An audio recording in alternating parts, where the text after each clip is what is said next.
permaculture propose de prendre la nature comme modèle. Alors, pourquoi donc prendre la nature comme modèle? Parce que la vie est apparue sur cette planète il y a plus de 3,8 milliards d'années.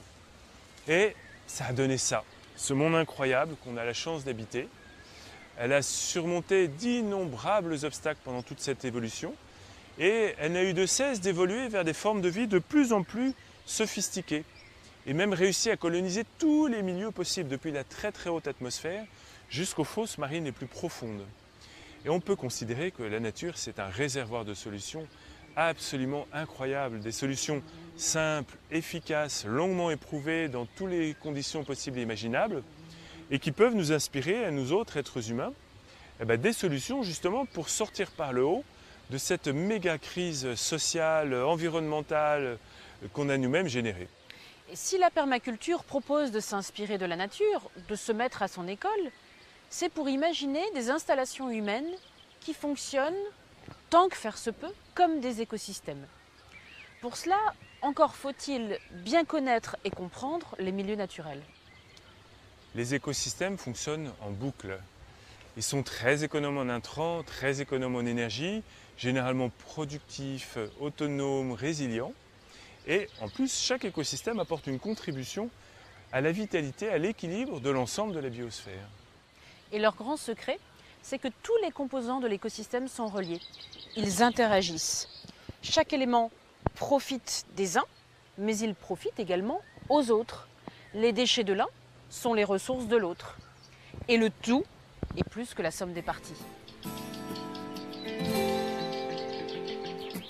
La forêt-jardin dans laquelle nous nous trouvons, c'est une imitation de la forêt sauvage. Les écosystèmes naturels produisent généralement 2 fois plus de biomasse à l'hectare que nos agrosystèmes cultivés. Parfois d'ailleurs même davantage. Bien sûr, tout cela se fait sans engrais, sans travail du sol, sans arrosage, ni aucune intervention humaine. Souvent on en arrive à la culture sur but parce qu'on se dit qu'on veut ne plus labourer la terre. Et souvent aussi on se dit qu'on ne veut plus utiliser de pesticides. Donc quand je dis pesticides, j'entends fongicides, herbicides, insecticides, tous les produits en id, quoi. Donc c'est pour ça souvent qu'on veut faire de la culture sur but. Donc avant de faire cette vidéo sur la culture sur but, je voudrais préciser qu'on peut ne pas retourner la terre, ne pas labourer la terre et ne pas utiliser de pesticides sans pour autant faire la culture sur but. Voilà. Donc il y a quelques techniques à savoir, à respecter si on veut. On va commencer par comment ne pas retourner la terre. Donc si on veut ne pas avoir à retourner la terre, labourer la terre, il faut toujours garder le sol couvert. Donc couvert, on peut appeler ça le mulch, le paillage. Voilà.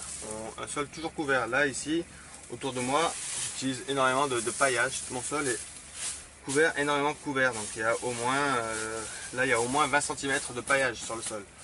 Donc on garde le sol toujours couvert, sinon votre sol à nu, il est agressé par les pluies. Quand il pleut sur un sol nu, ça crée une croûte, ça fait de l'érosion.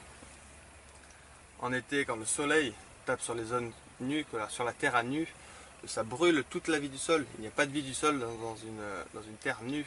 Pareil pour le froid. Quand il fait très froid, ça tue tout. Rien ne peut survivre dans un sol nu. Le vent, quand on a un sol, surtout dans les sols sableux, quand on voit quand il y a beaucoup de vent que tout s'envole, que le sable s'envole, c'est de l'érosion éolien. Et dans un sol couvert, on n'a pas ce problème-là. Donc on garde toujours notre sol couvert. La vie moderne s'organise au cœur de nos grandes agglomérations, préoccupées par le développement durable et particulièrement par un aménagement respectueux de notre environnement. Aujourd'hui, les rues, les trottoirs sont propres.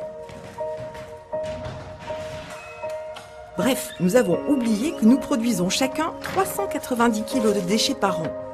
C'est trop, beaucoup trop. En 25 ans, la taille de nos poubelles a doublé. Il faut réduire la production de déchets. Il existe un moyen simple de réduire tous ces déchets. Au quotidien, on peut utiliser ces déchets de cuisine et ces déchets de jardin pour le compostage. Venez!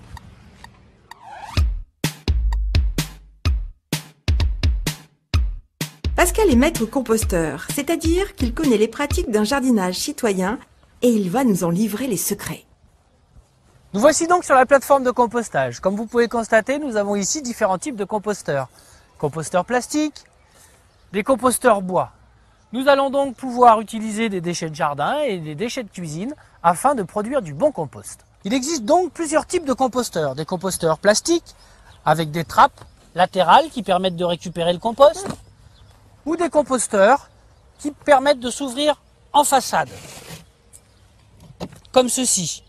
On peut aussi avoir des composteurs autoconstruits, soit par du recyclage avec des bacs plastiques, tels que ceux-là, un bac de récupération d'eau de pluie, ou simplement des palettes agencées les unes aux côtés des autres.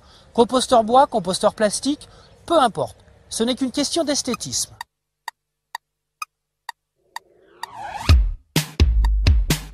Le compostage, c'est simplement la fermentation des déchets de nos cuisines et jardins sous l'action des bactéries.